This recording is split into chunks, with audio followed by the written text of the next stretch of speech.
second. Oh, there we go. It's live. Yeah. Good. Can we start? Yes. Great. Good afternoon from Delhi. My name is Constantino Xavier. I'm a fellow in the Foreign Policy and Security Studies program at Brookings, India. We're joined here today to have a 1 hour quick in-depth discussion on the 15th summit between the European Union and India, which was held yesterday, the first virtual summit.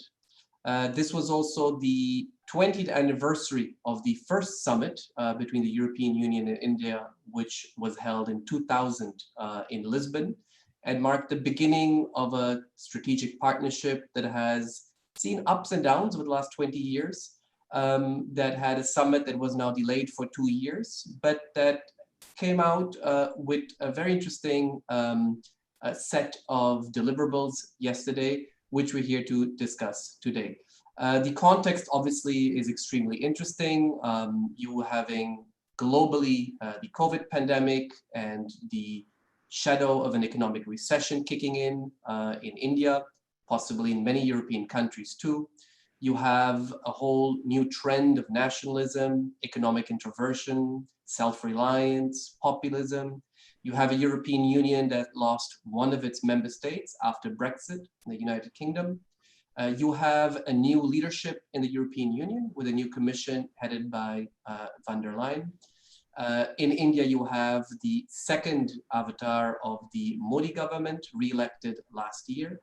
And finally, you have a larger global background of the rise of China, which has manifested itself in tensions and in conflict, as we saw with India over recent weeks along the line of actual control in Ladakh, but also in many other theaters, including with the European Union, a lot of tensions on 5G, on investments, etc. So to discuss all of this and really take a closer look at the statement and the outcomes of yesterday's summit, but also take this relationship forward and see what may be coming up in the future, I'm joined by two excellent experts with a European and Indian perspective. From London, we're joined by Dr. Garima Mohan. Garima Mohan is a transatlantic fellow at the German Marshall Fund of the United States. She's based in London, as I mentioned, and an expert on Europe-India relations and EU foreign policy in Asia. She previously worked as an acting team leader and coordinator for the EU's Asia-Pacific Research and Advice Network, APRAN, which helped a lot of the European Union bodies to develop a new policy towards Asia. And she recently authored a fine paper on the state of the EU-India relations called Prospects for the New EU Strategy on India, Game Changer or Business as Usual. Welcome, Garima. Thank you. And here in Delhi, I have with me Indrani Bakshi. She's a senior diplomatic editor of the Times of India, the world's largest English language daily, where she reports and analyzes foreign policy issues. She's been a Reuters Fellow at Oxford University, a Lin Tian Fellow on US-China relations at the Brookings Institution in Washington, DC. And she recently wrote also very interesting, I think, perspective on how India looks at rewriting multilateralism post-COVID. Indrani has tremendous experience on the foreign policy beat and on strategic affairs here in Delhi, and will share with us also how India is looking at these outcomes of yesterday's summit. So I'll just open it up. We'll have a first round of questions with both speakers and really try to make the best of sort of this European Indian perspective on the summit. And then we'll be taking questions from participants. Some of them emailed us a few questions. You can share with them. You can share them with us in the question and answer box here on the Zoom platform or on the YouTube comment section. And we'll take up some of those questions given time constraints, and I'll bring them up. But to start with, I think, it's a long joint statement, Garima and Indrani. I think you agree with us. That's something the EU and India have gotten us used to. It's even a longer roadmap, this roadmap 2025, which sets out the vision for the future. And then you have two interesting sets of informal remarks by both leaders, Prime Minister Modi and President Ursula von der Leyen. But in many ways, I'd like you to distill this and frankly tell me from your perspective, What did you see as the greatest deliverables and successes and achievements of yesterday? And what do you miss? And what do you think, is not there, which you expected to have been there as a deliverable as outcome? Indrani, shall we start with you? Yeah. Hi, Tino, and thank you for this webinar. Interesting to talk about India, Europe after yesterday, of course. For me, I thought the important deliverable was the high-level dialogue on trade and investment. It's something that promises to sort of open the bottleneck that has sort of crept into India-EU trade relations for the past 7 years, because we have not had any negotiations on a free trade agreement since 2013. Since the nature of free trade and the high-level dialogue is interesting because I think post-COVID, there is an understanding on both India and the EU part that free trade in the way that we left it behind in the pre-COVID era may not be acceptable in the post-COVID era. If you look at the joint statement, it talks about not merely free trade and investment, but also global supply chains.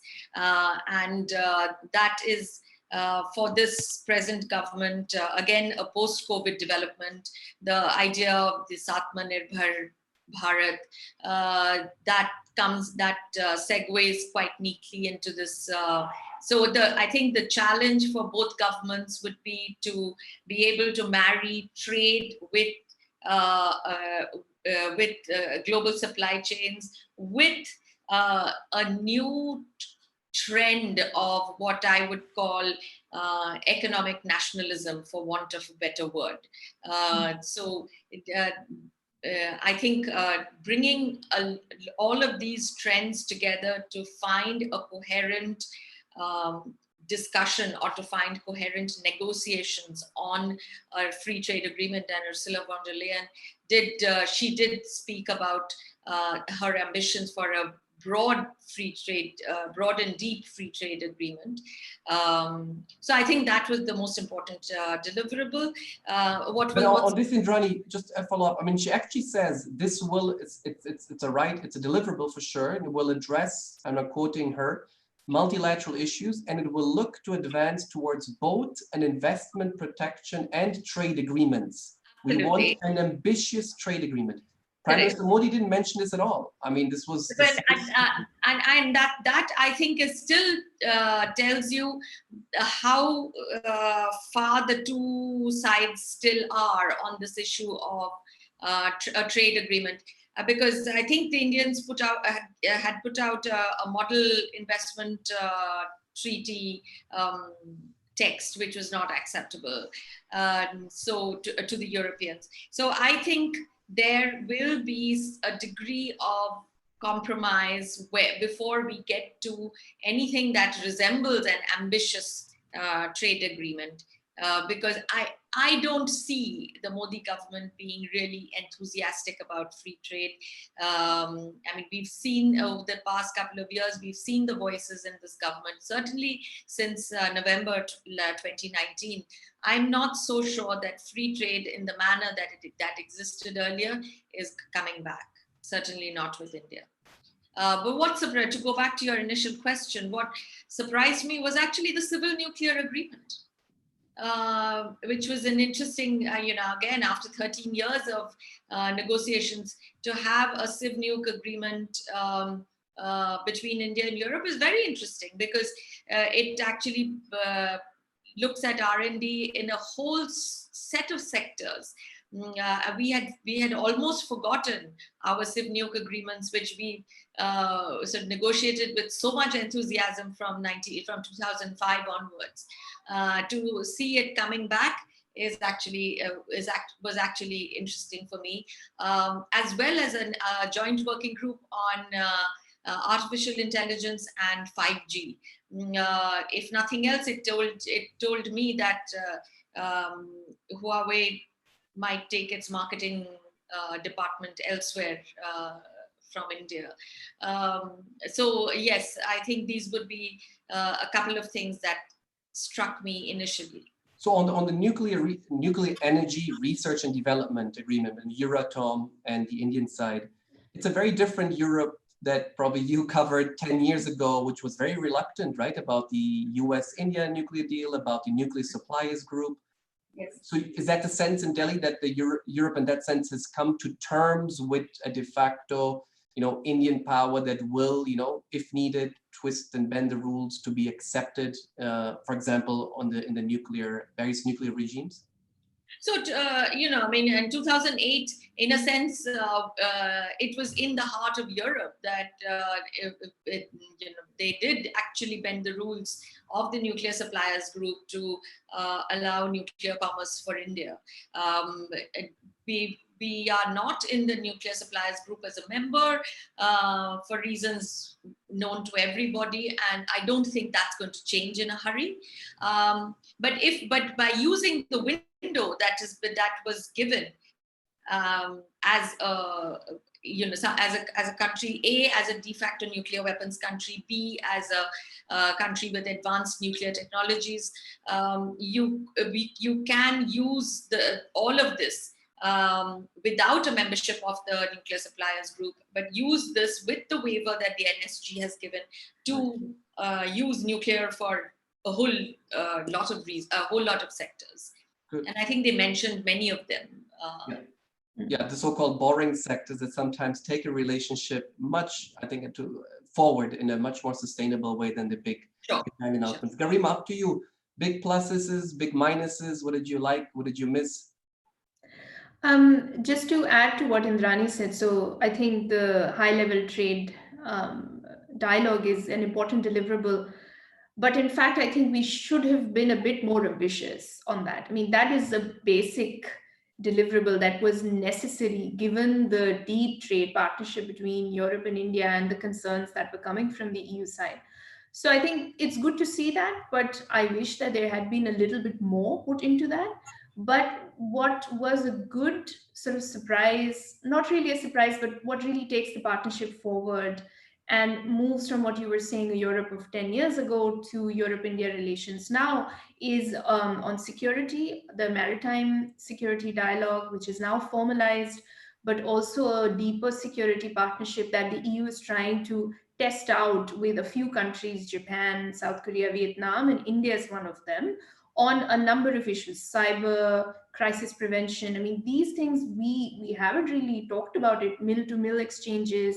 That is really interesting for me. Second, on technology, as Indrani mentioned, standards, global standards, 5G, AI, those are important words to check off and really sort of would open a new avenue for the partnership. Third, on connectivity, it was mentioned that EU and India should work together also in third countries in the Indo-Pacific. Now, this is a big leap forward for particularly the EU side, which doesn't even have an agreement internally on using the term Indo-Pacific and hasn't formally adopted the idea. So having this mentioned in the joint statement really also shows the ambition on the partnership.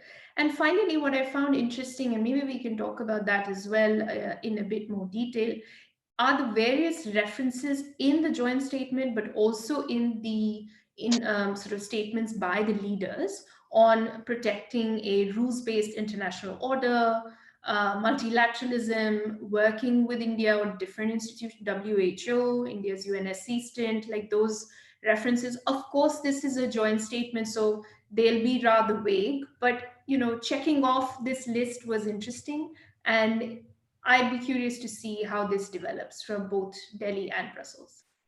So is this in line, Garima, with what was promised to become a more geopolitical EU Commission since late last year? Do you see this? By the way, first, is this Indo-Pacific mentioned? Because you've been following this closely. Is this the first time that this comes up at the EU-India level, maybe even at the EU external relations level? I think it was mentioned in the EU partnership with Japan, which happened last year, the connectivity partnership. And it is, from what I understand, always at the insistence of other partners, India, Japan, partners from the region, that this term is mentioned.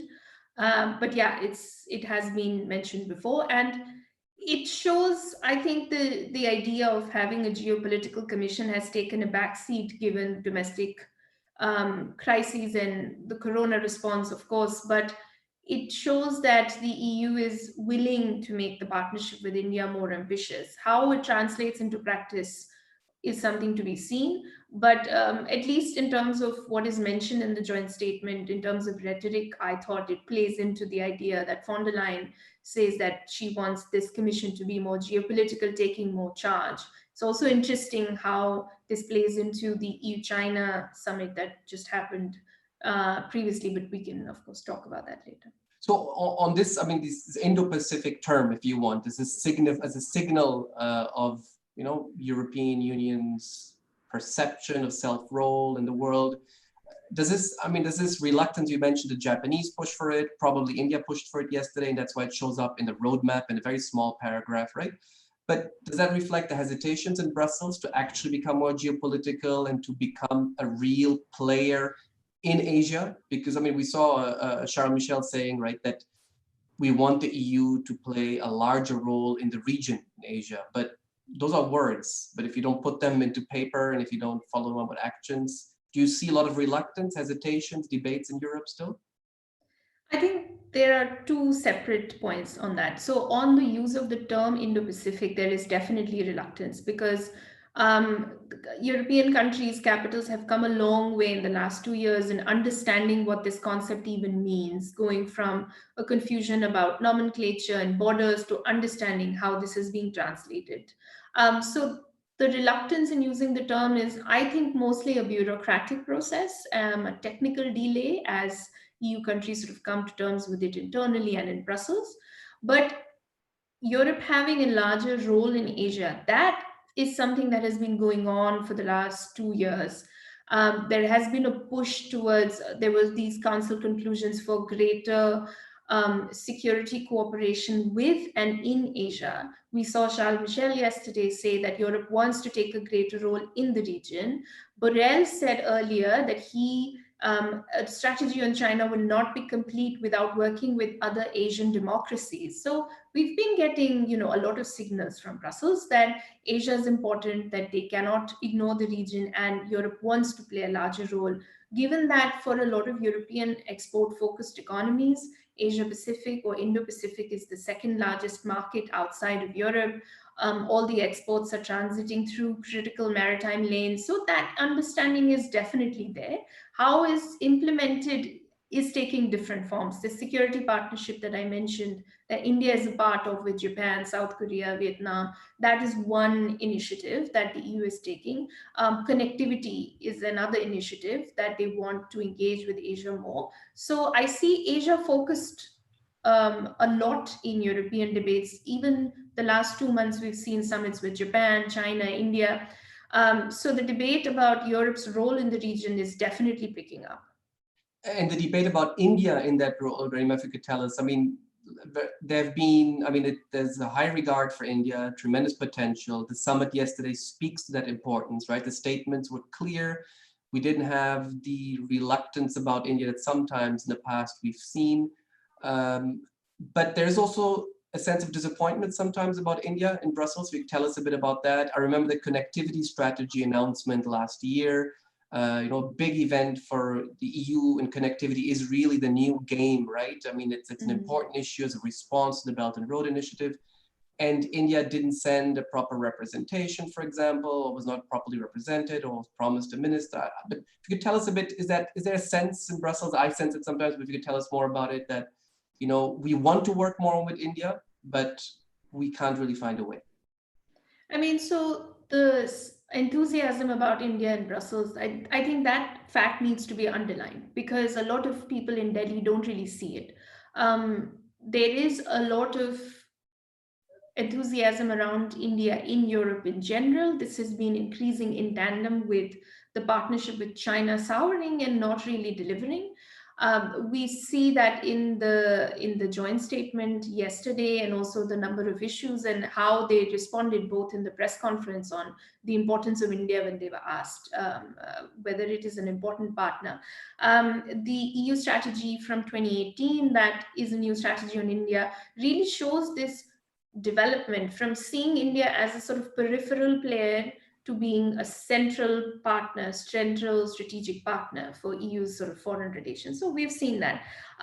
There is a certain level of disappointment in sort of bureaucratic lags, but that exists on both sides. I think people would want this to be quite ambitious, and it is at the ministerial level, but when we come to the nitty-gritty, of course, there are some speed bumps. On connectivity, yes, the summit last year, India did not manage to send a representative, but since then, this has been a central topic of discussion between EU and India. So I don't think that, that was a missed opportunity. So of course, there is a real wish that India would also be as enthusiastic about this partnership as Europe is.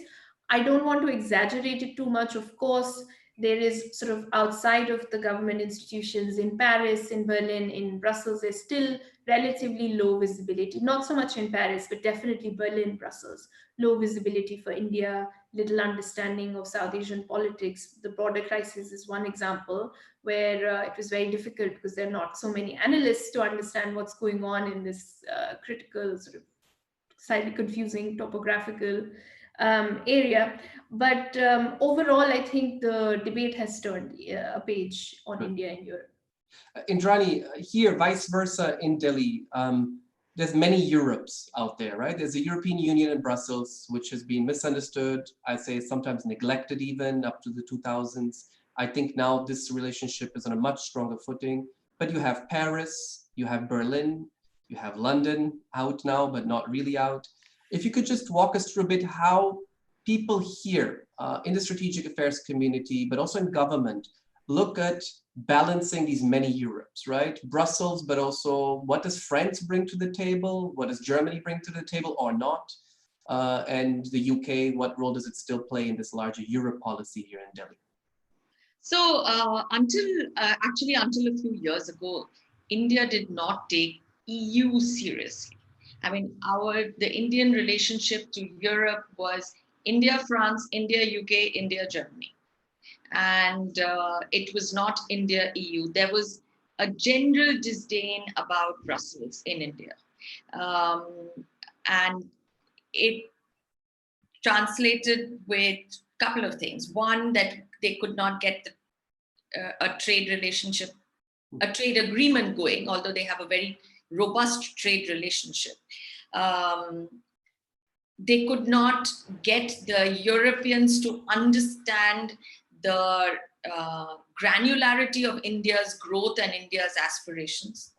And after a point, they just let it be. The Indians were much happier focusing on America and much happier focusing on the UK, frankly. Used the UK as a gateway into Europe, used the French as a gateway into Europe. But somehow, I see 2017 actually as the year that things turned for India and Europe. It was the year when India continued to stay and sort of reaffirm the Paris Accord even after the US had left. It was, if you remember, in 2017, Prime Minister Modi was in Berlin, Paris. He did a sort of a whistle stop through Paris, Madrid, and Moscow. Then went to Moscow. So it was an interesting trip, and that trip was all about, at least in the Indian mind, it was an Indian reset with Europe. That Indian reset said that we are looking at EU and European Commission in a negative way. We are not engaging them enough, and engaging them only through a prism of a trade relation or a trade agreement, which was not going anywhere. So I think the move towards making the relationship of putting more legs to the relationship, shall we say, the security, the defense, the cyber, all these climate change, technology, all these other elements have actually gathered energy since 2017.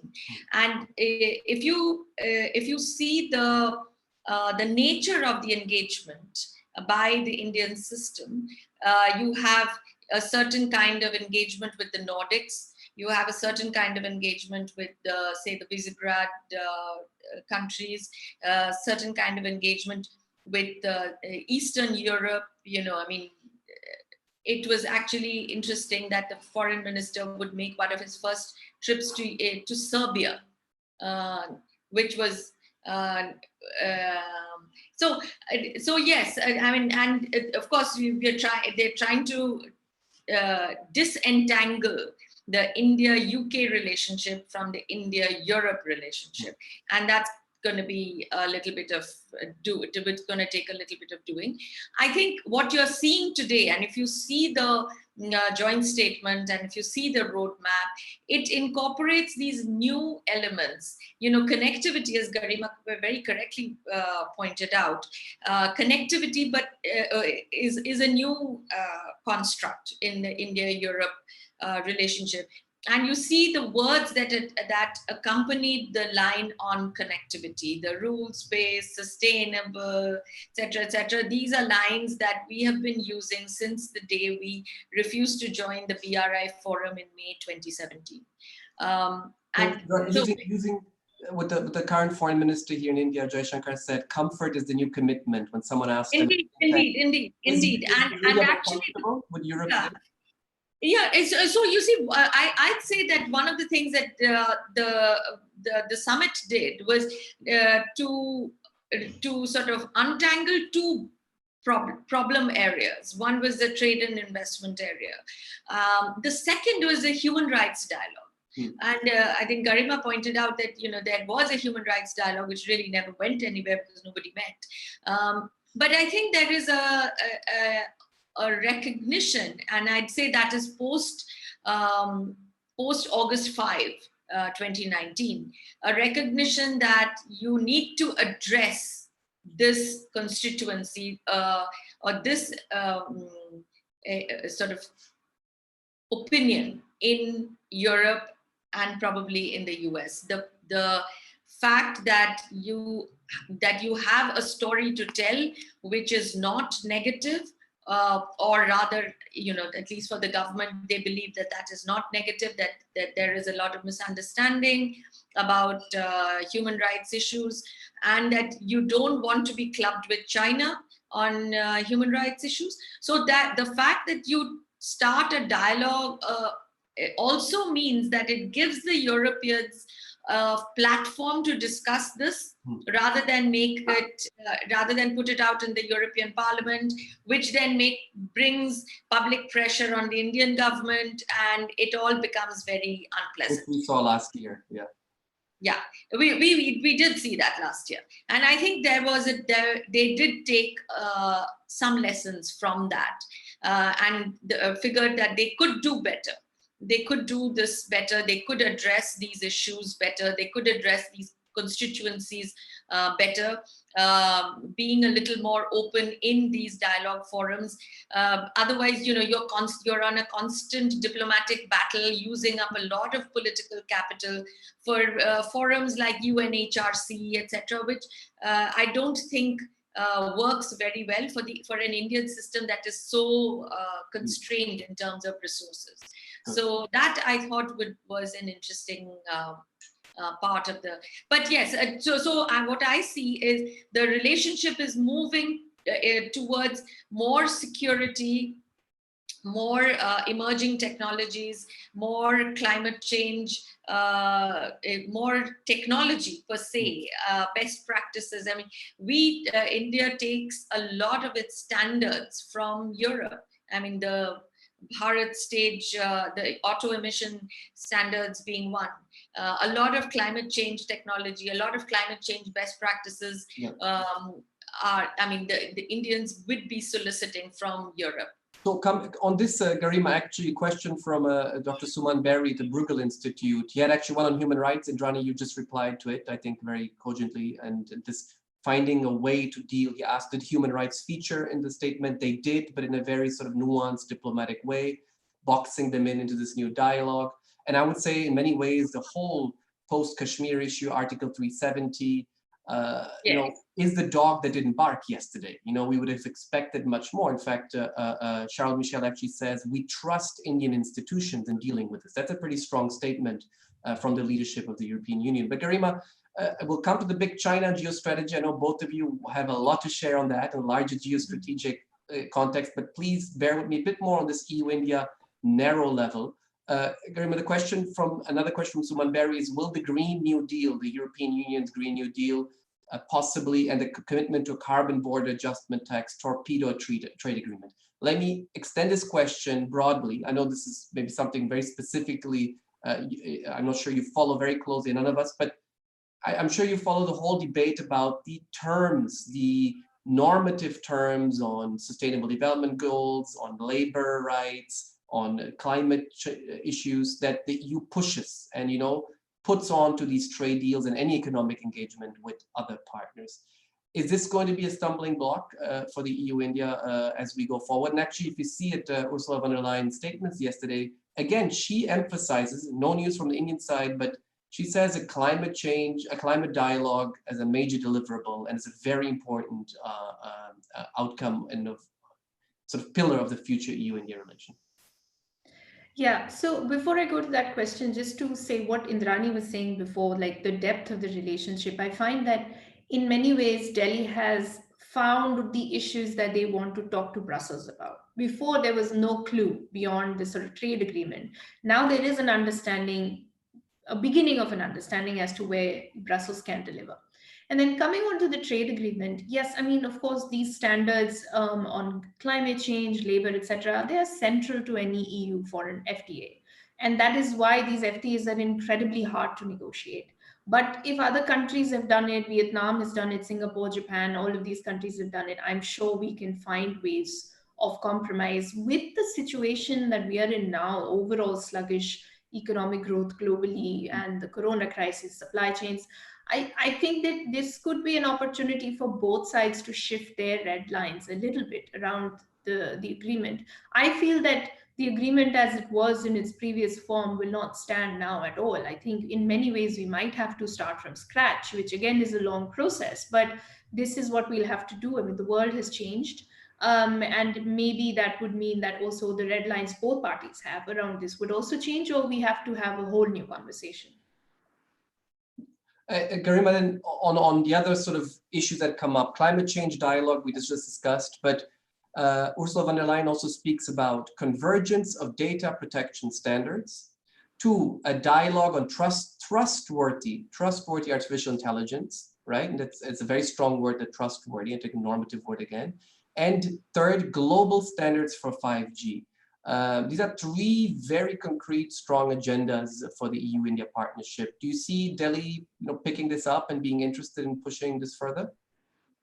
Definitely. I think these are important because also from the Brussels side, digital Europe is a main priority for them. And when they're pushing this sort of global sort of connectivity agenda, digital connectivity will be an important part of it. So they see India as a huge market for that. I mean, the second largest in terms of all digital issues. So from the European side, this will be a priority. And I think name checking 5G and global standards was a clear nod towards China and Huawei, given that both Europe and India are in this debate around the use of sort of more trusted vendors in their 5G technology networks. This debate is raging in Europe, and there they also see possibilities of partnership, particularly with India. So I don't know how far these discussions have already started, but name checking them in the joint statement was an important step forward. And I do find that 5G would be a topic that Delhi would also be interested in discussing with the Europeans, also around standards, global standards. Of course, we will come from slightly different positions, but it's a very important topic to discuss.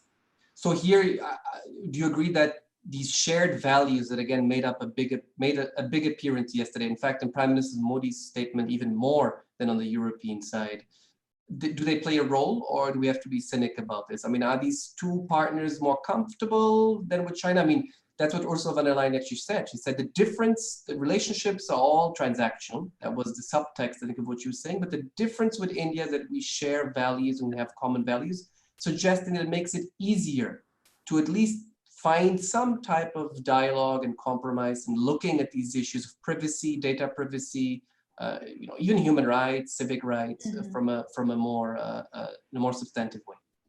Absolutely. So, I mean, that was an interesting question in the presser about how Europe sees China vis-a-vis India, and the response from both Europeans was that yes, China is an important partner, but with India we share a lot of commonalities, including a democracy and shared values. So the values rhetoric works on two levels. Firstly, it creates a pathway for both sides to sit on the table and talk. It says that Europe sees a value in engaging with India further.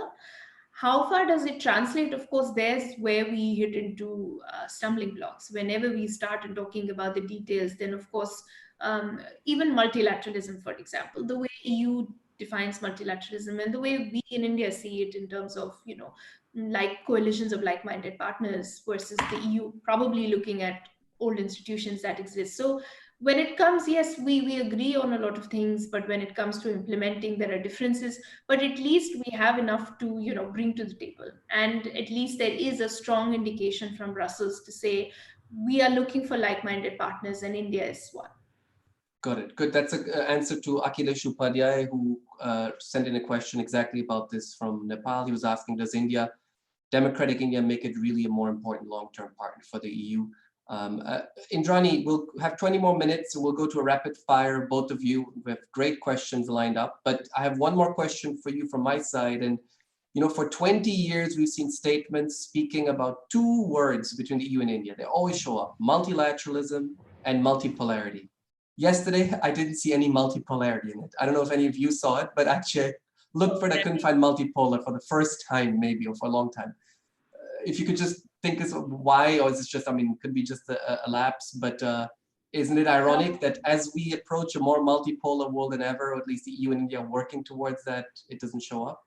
I think India may have dropped that word because I think there is a greater understanding that multipolarity is building, and we don't know how this multipolarity is what it's going to look like. But multilateralism did, and if you, in fact, last year, if I remember, at the UNGA, they even started a new group on multilateralism.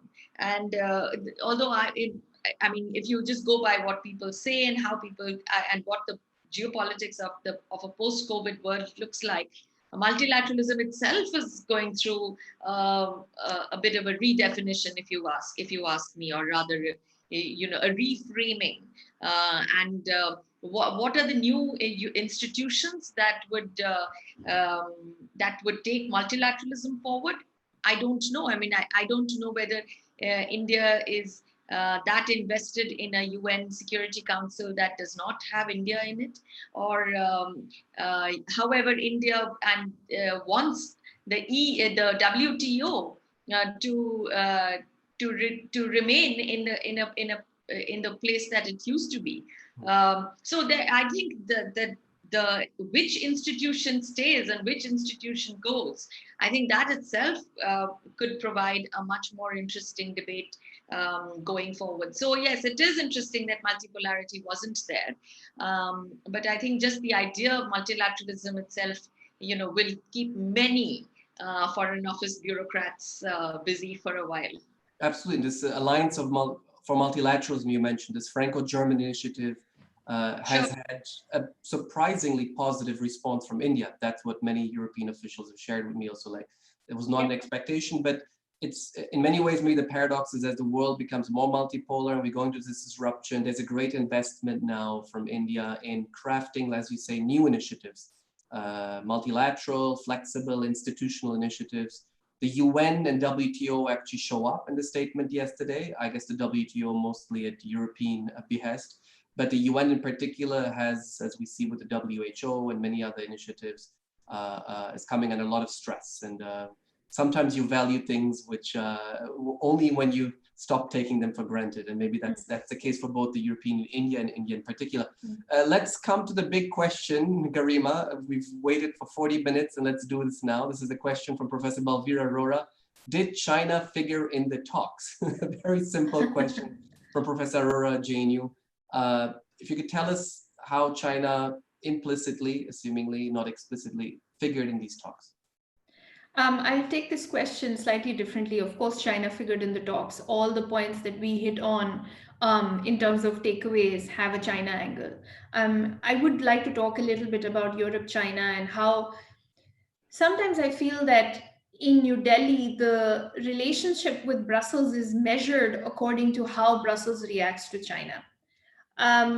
If the bar is set pretty high, if we don't see a Pompeo type statement on China coming out of Brussels, we sort of dismiss it and say, well, Europeans, they're soft on China.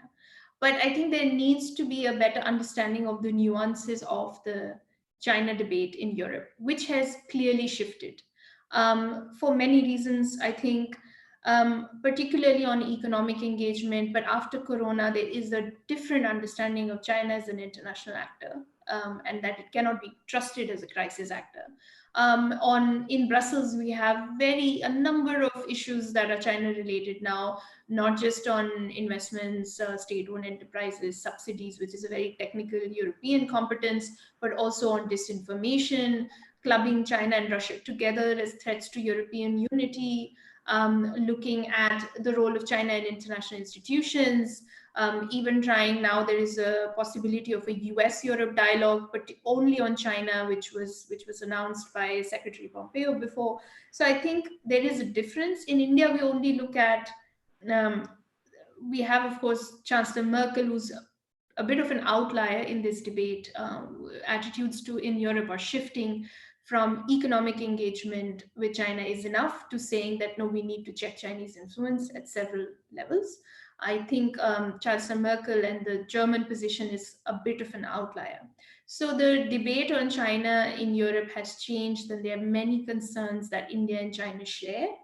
There are also, of course, slight disappointments, particularly in countries like Germany on the trade front with India, that not more is developing because people would like to see an alternative. Here, India and China figure together.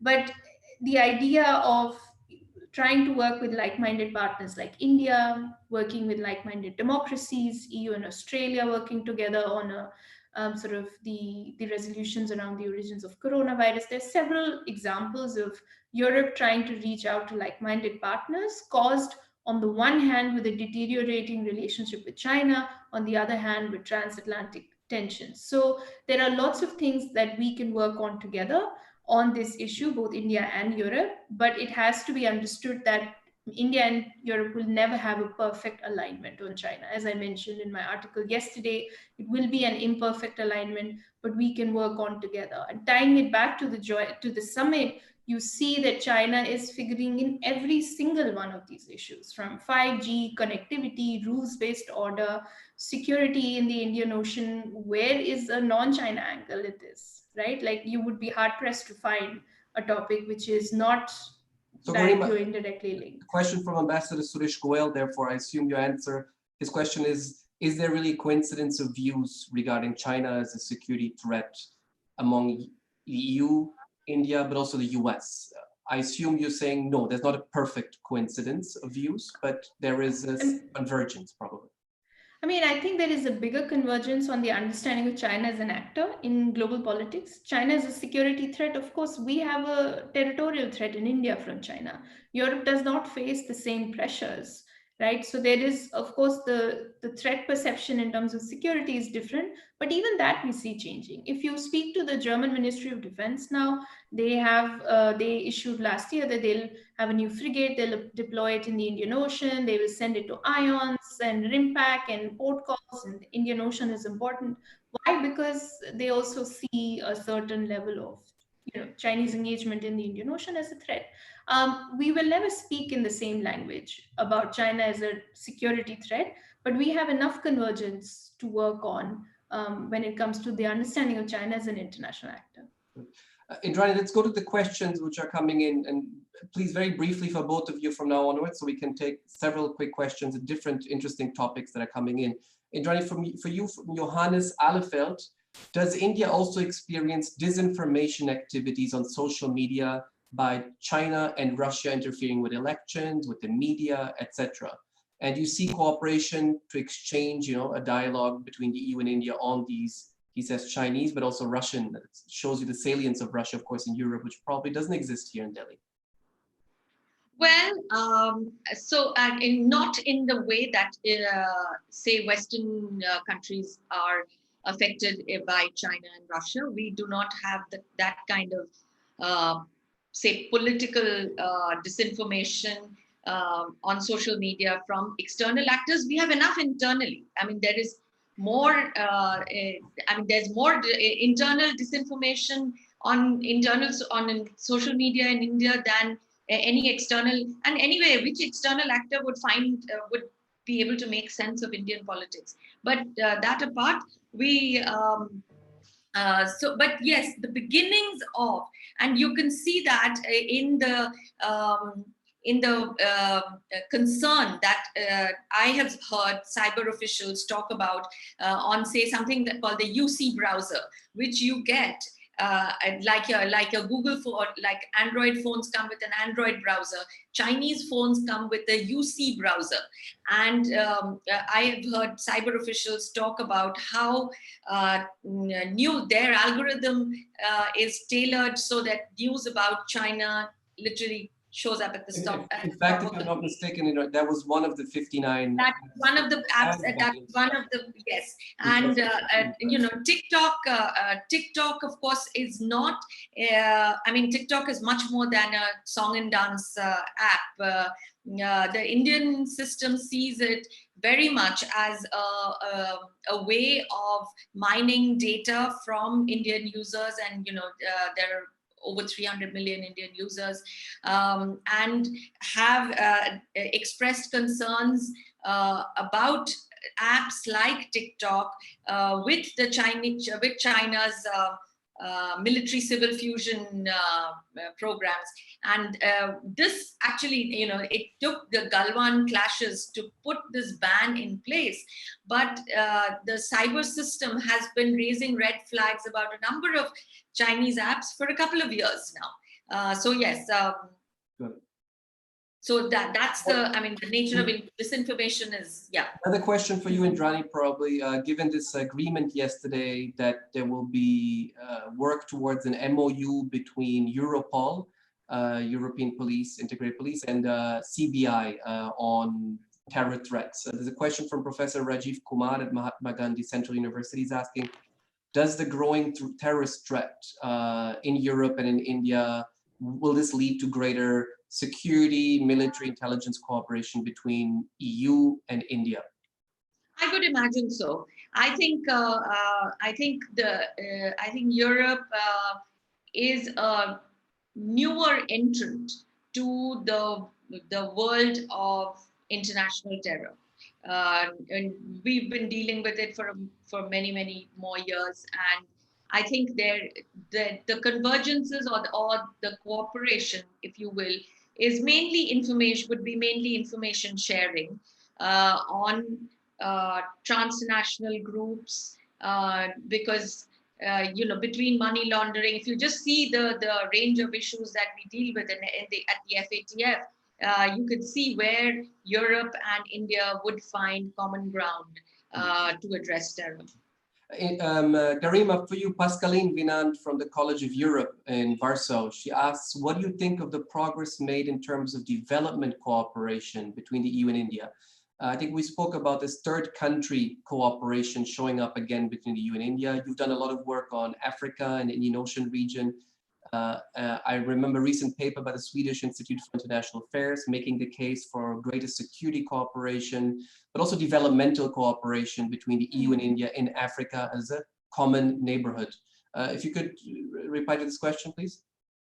Yeah, so quickly on this, I think development cooperation bilaterally has also changed, also in rhetoric and how it is framed. So it is now very much into contributing to India's modernization, growth agenda, smart cities, and all of these other things that renewable energy, tech, smart cities, all the different initiatives that are happening in India. The EU is a big player in all of these, big partner. Also in third countries, I think that is less developed so far, but of course there is great scope for cooperation in sort of the Indian neighborhood, as well as Africa. But I feel like the development partnership right now is very much on sort of where India needs European investment support, etc. Within sort of domestically, I think that is the priority. Garim, another question for you from Maha Siddiqui. She asked, do you see Atmanirbhar Bharat and Make in India as protectionist in nature? Could this really be another stumbling block in looking at a trade deal? Several questions coming in on the FTA economic dimension. I will have to bother both of you with that because I mean, and let me extend it. Can you have really all the security cooperation without a basic economic relationship and an India that is really open towards the European Union as a strategic economic partner? No, I think if we don't make enough progress on the economic front, this will be a big stumbling block because this is, with the EU particularly, this is the fundamental of our cooperation. So it's great that we're working on other areas, but this is a basic area. I'm not so much Make in India, but definitely with Atmanirbhar Bharat, there was a sort of a messaging outside. It was read as, okay, is this India's turn towards protectionism, which was a lot of countries' response actually to the corona crisis and have shoring up critical sort of supplies internally, rerouting supply chains. A lot of countries were reacting like this. But I do think in general, particularly in Brussels, but also Berlin, which is the most sort of the heavyweight within Europe, there is a constant level of disappointment that on the economic front, trade front, there is not more with India. There is always the potential to do more, and BDI, German Chambers of Commerce, and others, they constantly say that we can do so much more. Why are we not doing more? So I think this was, yeah, unless we figure out this part, it will definitely be a stumbling block towards closer ties, which will also have implications on the broader relationship. So Ambassador Ashok Sajjanhar, who served in Europe before, asked, therefore, how do you expect this dialogue to be really effective, this new ministerial dialogue? I mean, we've heard India speak about, we won't do RCEP, but we will strike deals with the US and the EU. Here we are 6 months later. How effective do you think this ministerial dialogue will be? Also, as you remember, there was a lot of talk about a bilateral investments treaty, but here we are again, we're just having a ministerial dialogue. Do you see any hope there on this ministerial dialogue, or is it just going to be another? No, I think this dialogue is very necessary because the other forms of exchange, particularly the bilateral treaties after they were suspended, there is a lot of apprehension. So this is a great step that there, at least, if not a trade deal, at least there is a mechanism for redressal, for discussion, for European companies and Indian companies to talk. I don't know how this will work exactly. Maybe Indrani has some input there, but this is definitely a necessary first step, I would say. Especially because it takes the dialogue to a political level, probably at a high level, right? And traditionally, we've heard many concerns that these are the bureaucrats discussing, it makes it difficult, technical, but having the commerce commissioner and the trade commissioner in the EU and the trade minister, the commerce minister, sorry, here on this side, Piyush Goyal, talking to each other, probably also bring in a whole new sort of political angle from the top, beyond just the diplomatic defense, diplomacy, and of course leaders meetings. Indrani, a question on Russia. India is very comfortable with Russia. We see it all the time. Yesterday, the Indian ambassador to Moscow was saying that Russia has a stake in the Indo-Pacific. At the same time, the Europeans have a lot of concerns. How would you explain to Europeans why Russia matters so much to India and why we have to engage Russia? Well, I think when we say that Russia has a stake in the Indo-Pacific, honestly, I think that is wishful thinking on India's part. Russia continues to be resistant to the idea of Indo-Pacific, and I don't think that has changed yet. For India, Russia will remain important, not only as a source of defense equipment, but that is sort of decreasing. But as a pillar, as one of the poles that India actually does look at when it looks at a multipolar world. And that is something that is not going to change. India, I think Europe's relationship with Russia is a lot more uneven, shall we say, in the sense that there are economic relations, there are political relations, yet there are problems, as we have seen. But for Europe, I think the Indian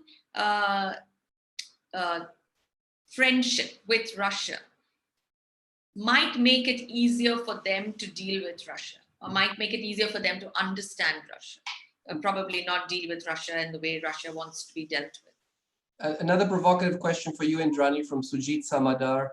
Can the EU and India take a common position on Taiwan and this whole larger, let me extend it to the larger one China policy, what's happening in Hong Kong, what's happening in Tibet, here in India, new options, new possibilities, Xinjiang and the Uyghurs. How is India looking at it? And is India talking about these issues with other like-minded partners it's comfortable with? You know, we would love, I mean, as people outside, as private citizens, we would like to see the Indian government take a more open stand or a more vocal stand on Tibet and Taiwan. Honestly, I don't see that happening. I see a more quiet sort of outreach on, definitely on Taiwan, and a little bit more on Tibet. For instance, if you see a USAID grant to the Tibetan Central Administration, which was done last week, I think, it was probably the first ever, a $1 million grant. It has never happened that the US has given, and I don't think that would have happened without a US-India convergence on the issue before such a decision was taken. So yes, that I think would be desirable. But from a private citizen's perspective, I'm not sure the government is looking at it in that manner, because I think the way India approaches issues like Taiwan and Tibet, given that China is a next door, literally a next door neighbor, has to be different from the way Europe or the US approaches both Tibet and Taiwan. But again, a lot was spoken probably beyond these statements yesterday. And I think this question about China is probably, there was a lot of, things we will not know about for some time, but hopefully soon, about, a greater comfort level to discuss these problematic issues, China being one of them, among many others. Garima, from Tomasz Lukachuk, a question about Eastern Europe and Central Europe and Southern Europe, and he says Serbia is actually not in Eastern Europe, it's in Southern Europe. That is often not understood in India. There's many Central Eastern Europes out there. Indrani had mentioned the V4 countries. How are those countries looking at India differently, maybe from Brussels and from more the Western Europe? India has actually reached out to many of these countries in the recent years. Former Minister of State M.J. Akbar visited several of them. There's been a consistent outreach on V4 also. I think Minister Jaishankar also had some statements and meetings on V4. If you could share a bit the perception from Europe on that part of Europe. Yeah, I mean, India has been reaching out, and from that part of Europe, I think relationship on trade questions is something that comes quite often, that is brought to the Brussels level. And we also see sort of the Indian embassies there and looking very much at two things, trade and sort of cultural ties. And so that is very interesting. And I think that is often in the periphery of the debate, particularly in New Delhi, because we find it's all of Europe, it's like certainly cumbersome to discuss, but even in Brussels. But I think on questions of trade, that is really important. We see other partners like Japan, for example, making a lot of outreach in this area. Like they have a whole ambassador at large for the Western Balkans, and with Hungary and a lot of these countries, again, you can see whether it's part of their broader strategic ambition, but you do see a lot of other countries reaching out to this part of Europe, and I think we should do too from India. That is, we did have historically closer relations with at least Central Eastern Europe as well, and we should sort of revive them. And Minister Jaishankar has been hitting a lot of these spots when he goes, even in recently with Warsaw, and so I think we should. That is definitely an area where we can think of developing. And what about another region, part of India's larger EU-Europe outreach, if you want, which is the Nordic countries? If you could share a bit about how India has targeted these sub-regions, particularly the Nordic countries. Sweden has played a very important role in the EU-India relationship. Often we look only at France and Germany before the UK. But there are a range of other sort of middle powers within Europe that are pushing the EU, have more to benefit sometimes from a stronger EU-India relationship than these big powers. Is that right? Absolutely. And I think Prime Minister Modi, when he visited the Nordic countries and we had this sort of a Nordic summit, that was a revival after many, many years, decades of the relationship. So I do feel that there is an understanding that there are different Europes. There is a understanding in Delhi that there are different Europes and they need to be engaged with, even outside of the EU, which is, I mean, it takes a lot of capacities, but it is interesting that we started with this. Like when we revived our European engagement, when the Prime Minister started doing his tours, he clubbed these countries in a certain way, and at least we started this outreach. As you are absolutely right, Sweden has been central in driving the debate around India and Europe, and they've been playing a large role around this, even in Brussels, but also otherwise. So I think what makes a little complicated for Delhi is then how do you maintain these relationships with these different partners, because they also take on a different role when they go to Brussels. And even in the member states, there is often a lack of understanding of what exactly is going on in Brussels. So that is a big puzzle for us to solve. And I do feel that whenever we do the reorganization of the MEA, maybe we should consider how we deal with Europe, like rather than having just Western Europe. Maybe it's controversial, but maybe a suggestion to take at some point, because it would really help. With this is a large the world's largest trade bloc, a large partner. And if you're looking at diversifying our partnerships, particularly with the West, we should invest a little bit more in Europe. Well, there has been a recent upgrade of the EU, as you know, within the MEA, and now at the additional secretary level, and of course at the foreign secretary minister level, and that's a good development. But certainly much more needs to be done on that aspect. Indrani, let's go for another 5 minutes with your permission of both. It's been a very exciting discussion, and I'll bring on another question by Dev Kachari to Indrani. Is India more comfortable having one-on-one bilateral relations with key EU nations such as Germany and France, or a more holistic approach as the EU? You mentioned this in the beginning, but if you could again, explain to us the balance, because France has really showed up big time here in India, as we've seen. In the Indian Ocean region, forget the only old France, which was a defense supplier to the Indian Army, Indian Armed Forces, but now you have a France that is a key strategic partner in the Indian Ocean region, is having trilateral maritime security dialogues with Australia and India. Germany, is it just business and the French defense and strategy, the bad guys, and the Germans are the good guys, and the EU are the bureaucrats for all the boring stuff? How is this seen here in Delhi? I think that was certainly the case, which is we confined our relationships to bilateral relations with UK, France, Germany, and what have you. And much less attention was paid to Brussels. I think we are now proceeding on double tracks. And from what I can see, they're proceeding on parallel double tracks, hoping that they will converge at some point. Which they ought to, because you cannot actually have a trade deal with Germany or with France. You have to have it with the EU, and that I think that the recognition that EU is a player that should be engaged by itself, I think is a new construct in the Indian foreign policy system. And so yes, I think you're going to see both of those playing out. Good.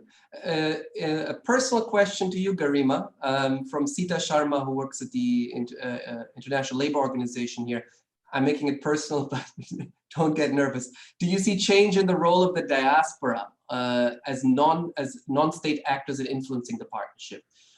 You follow this very closely. You know, you're in Europe now for several years. You've seen so many Europes. You lived in Berlin. You lived in Brussels. Is there a growing sense of a lobby, an Indian lobby, not only an Indian ethnic lobby, but also people that are close to India in academia, in the business and trade industry? We see the Chinese playing this game very smartly across Europe, right? The soft power, public diplomacy. How would you assess India's role in public diplomacy and the role of the diaspora in particular in many European capitals and in Brussels in particular? I mean, we certainly don't want to emulate the Chinese example because that has gone rather badly. But I think it's a very interesting question. Of course, the diaspora plays a really important role in politics in the UK, but elsewhere in other European capitals, it's hard to see. I mean, we do see sort of with the business lobby, yes, but in politics, not really. I mean, we have students going to European countries through Erasmus and other programs, but that doesn't. I don't see that developing the sort of lasting links that we see in the UK, even Canada, US. Where there has been sort of a larger diaspora. A lot of these countries, even in Berlin, you are sort of hard pressed to find a big sort of Indian community. But I think that leads to this larger question of our visibility. When we look at think tanks, we look at media organizations, media coverage, there is still very little attention paid to India. And I think that is also because, in terms of graduates coming out of political science, IR departments studying contemporary India, we have a lot of people doing India historically, and Indology as a field is quite important in Europe. But those looking at contemporary Indian politics, I think that understanding is definitely lacking. And that contributes to a lack of it feeds into European policy making, which would benefit from greater engagement with Indian students and Indian graduates who then continue to work in Europe. So I assume, there's another question which had come in from Anit Mukherjee, my colleague here at Brookings India, saying, is there really a similar community of scholar practitioners in both the EU and India that want to bring these partners together, similar to the community between the US and India, which played a very important role in the 2000s? It's probably work in progress, right, Garima? It's very small, and I have to give a shout out to the EU for their Think Tanks Twinning initiative, which really changed things. I think that was our first partnership, me and Constantino, when back with Carnegie. And I think that was a crucial moment for think tanks in Delhi to work with their European counterparts and really bridge these gaps in the debate and lack of understanding in many ways. But it is definitely nowhere close to the US. Even today, if we were to compile a list of people in Europe who are working only on India and are India experts, it'll be very small. Tell us quickly, Graham, about the European Parliament, such an important institution, completely underrated, really neglected and often unknown here in India. But it comes up in moments of crisis, like in the post-Article 370 discussions last year, and we had these EU parliamentarians suddenly showing up here, being taken to Srinagar. But how important is it to engage these EU parliamentarians, similar to, say, the US Congress in Washington, DC? Yeah, I think it's quite important to engage, and it's sad that it only comes to the news in India with negative stuff. So the EU Parliament Research Service has contributed immensely to the understanding of India in a positive way, and it is quite important to engage members of European Parliament because they are influential in terms of politics. So sometimes, of course, the executive branch there tends to sideline what is coming out of the parliament, saying, okay, we don't believe in it and that's the parliament's concern and we are working with India, our relationship is going well. But I do think that there are certain key members, particularly working on the foreign policy stuff, the EU Foreign Policy Committee, that we should be engaging with, and other countries do engage with them. India should be reaching out to the parliament as well, not just as a sort of a back foot measure of Let's do damage control whenever a human rights or domestic politics issue is raised, but also for foreign policy. Like, what are our goals of engaging with Brussels, where the MEPs can be a crucial constituency? Indrani, I'm going to ask you a provocative question now within the EU. Where would you place the EU? Forget now, right? Berlin, Paris, but where would you quantify the EU in terms of hierarchy of partners that India is trying to engage now? We have Japan, we have Australia, you have Russia, you have Brazil, the president recently visiting here in January. But the EU, where would you place it in that hierarchy? I mean, I'm assuming it's coming up in the priority, but is it well below still? How much political interest is there here in the government towards EU? I would call it a growing political interest. There was almost nothing earlier, at least until a couple of years ago. There is a lot more. And honestly, I think the new commission and the new council in Europe should take a little bit of the credit, because it was they, when they articulated their own foreign policy interests and their foreign policy goals, that actually we found convergences with India, and this government took an extra step forward to engage with EU. So yeah, I would say it's a growing interest. And what about this trilateralism? We spoke about third country cooperation between the European Union and India, but can we think of a closer relationship between the EU or European country, India and Japan, for example? So India and Japan have been at work for a bit, and even that has not gone very far. I mean, we have a good relationship in the neighborhood. They were trying to do say hospitals in Kenya and some parts in Africa. With Europe, but with the US, for instance, this might be a template, but with the US, India, it has allowed the US greater space within its region, within the Indian neighborhood. I mean, just look at the MCC grants to Nepal. In Sri Lanka, there's a lot more of US presence in Sri Lanka. There is a growing presence of the US in Maldives, which did not exist before. And I remember a time when the US wanted to set up a kind of a listening post in Maldives, and the Indians absolutely nixed it. So maybe to use EU's good offices to increase, let's say, the presence or the footprint of countries with similar values, like the US, India, Japan, EU, in the region, in a way of giving them an alternative to China. Yeah, because I think everybody understands, at least in India, that we cannot by ourselves be a viable alternative to China. So if you can bring in, and there the question of trusted partners comes in very clearly. And in my view, we will hear trusted partners, trusted networks, trusted alliances much more in a post-COVID world, cutting across sectors like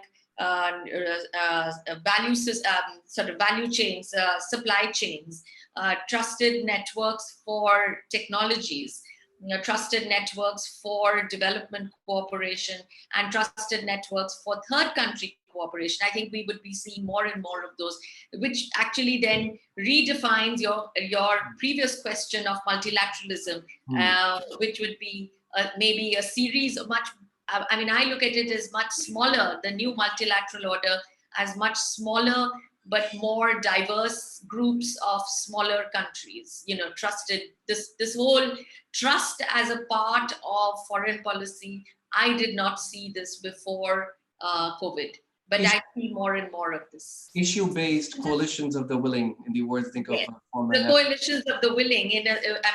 George Bush used that in a completely different context, but I can see more and more of the coalitions of the willing coming about. That's where probably disaster resilient infrastructure initiative comes in.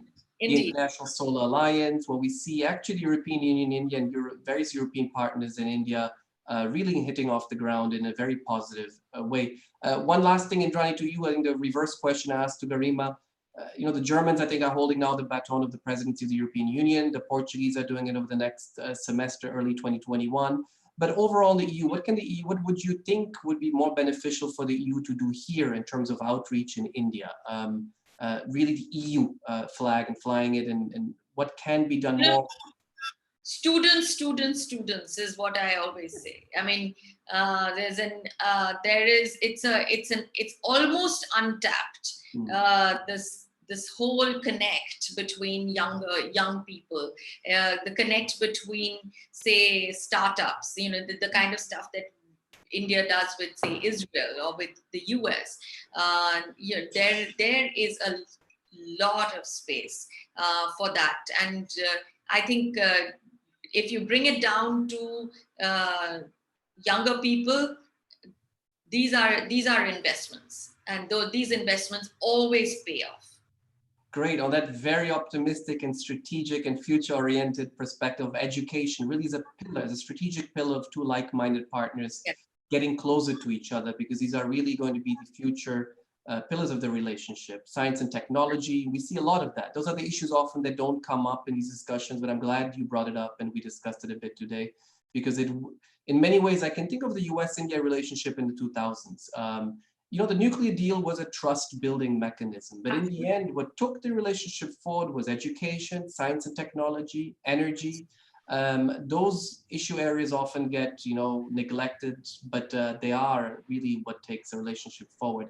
Garima and Indrani, thank you so much for making time. We went slightly over time, but I think it was really worth it. We had a great audience and fantastic questions coming in. Many, unfortunately, I could not take because of the time constraints, but I think it was worth having a condensed, quick 1 hour take on this very important summit yesterday. So thank you for joining us, and hope to see you again soon at another Brookings India event. Thank you to both. Thank you. Thank you. Thanks, Dino.